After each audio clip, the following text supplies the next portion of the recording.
Kalahari ম্যাপে একটা বুইয়া match শুরু করা যাক।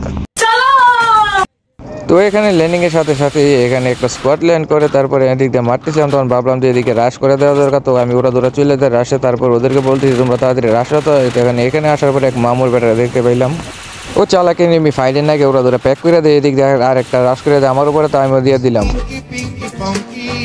করে। তারপরে ওই দিক দিয়ে আর একটা প্লেয়ার ছিল, টোটাল 3টা প্লেয়ার ছিল। তো এই দিক দিয়ে আমি আবার ওর উপরে রাশ করবো লুট করার ফাঁকে, ওই দিক দিয়ে আবার মামুন ওরা ধরে আইসা ওরে রাশ করে দেয়, ওরে নক করে দেয়। তারপরে আমি যাইতে শেষ করে দিই। তারপরে ওই বললাম যে মামুন আর একটা প্লেয়ার আছে ওর উপরে রাশ করে ওরা ধরে ওরে রাশ করে দিতেই। তো এইভাবে আমি লুট করতে করতে দাদু ওই এনিমিটার উপরে রাশ করে দেয়। তো আমি যাইতে মোটামুটি কম করে দিচ্ছি।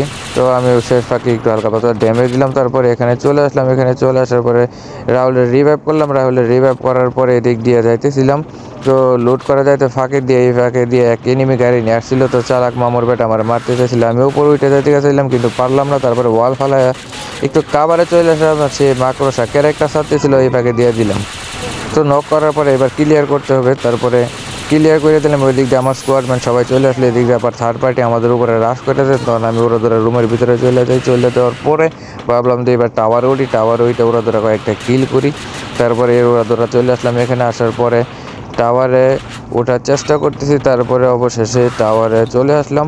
তো টাওয়ারে চলে আসার পরে ওরা ধরে একটা কিল করতে হবে, যেহেতু মোটামুটি ভালো একটা পজিশন আছে। তো এদিক দিয়ে একটা এনিমি নামতেছিল, দিয়ে দিলাম জয় বাংলা কইরা। তারপরে ওরে কনফার্ম করার পরে তো এদিক দিয়ে এক মামু গাড়ি নিয়ে যাইতেছিল, মোটামুটি ভালো ড্যামেজ খায়, একটু কাভারের জন্য পারি না। তো এদিক দিয়ে আমার উপরে দেখেন আর একটা প্লেয়ার আমার উপরে রাশ করে দেয়, শালা তোরে এবার খাইছি, একটা মেডিকেট করে নিই। তারপরে ওই যে দেখেন লোকেশন দেখাই যাচ্ছে, তো হেডশট মারলাম কিন্তু কাজ হয় নাই। তারপরে বললাম যে রাহুল তোর কাছে একটা গাড়ি আছে, ওই গাড়িটা ফালা। তো রাহুলও গাড়িটা ফালাই দিয়েছে, তখন ওরে জয় বাংলা করে দিয়ে দিলাম স্কোয়াডটারে পুরো জয় বাংলা করে। তারপরে বললাম যে রাহুল গাড়িতে ওটা ওরা আগে জোনটা কাভার করতেছি, প্রচুর এসপি কাটতেছে। এদিক দিয়ে চলে গেল আকাশে সুমন। তারপরে মামুনে মোটামুটি অলরেডি বহুত কিল করে ফেলছে। তারপরে এদিক দিয়ে আবার আসার পরে দেখলাম মামুন আর একটা নক করে দিল। তারপরে এখানে আসার পরে একটা স্কোয়াড উপরে ছিল, পুরা স্কোয়াডটাই ছিল এখানে।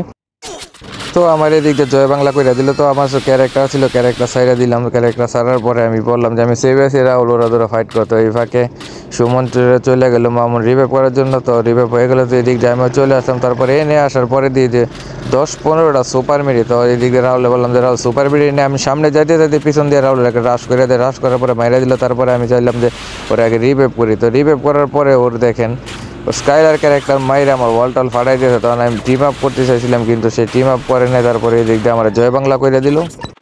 মামুন দাদুর অলরেডি 10টা কিল কনফার্ম হয়ে গেলো। তারপরে মামুন রিভাইভ করে দিল। রিভাইভ করতে করতে দেখলাম যে আর একটা এনিমি আছে, ওই এনিমিটা খুঁজতেছি চারোদিক দিয়ে। আমরা সে চাইছিল যে পুশ কইরা এই বুইয়া আনবে, কিন্তু এই সুযোগটা পেল না। তারপরে খুঁজতে চলে আসলো দুর্দান্ত একটি বুইয়া।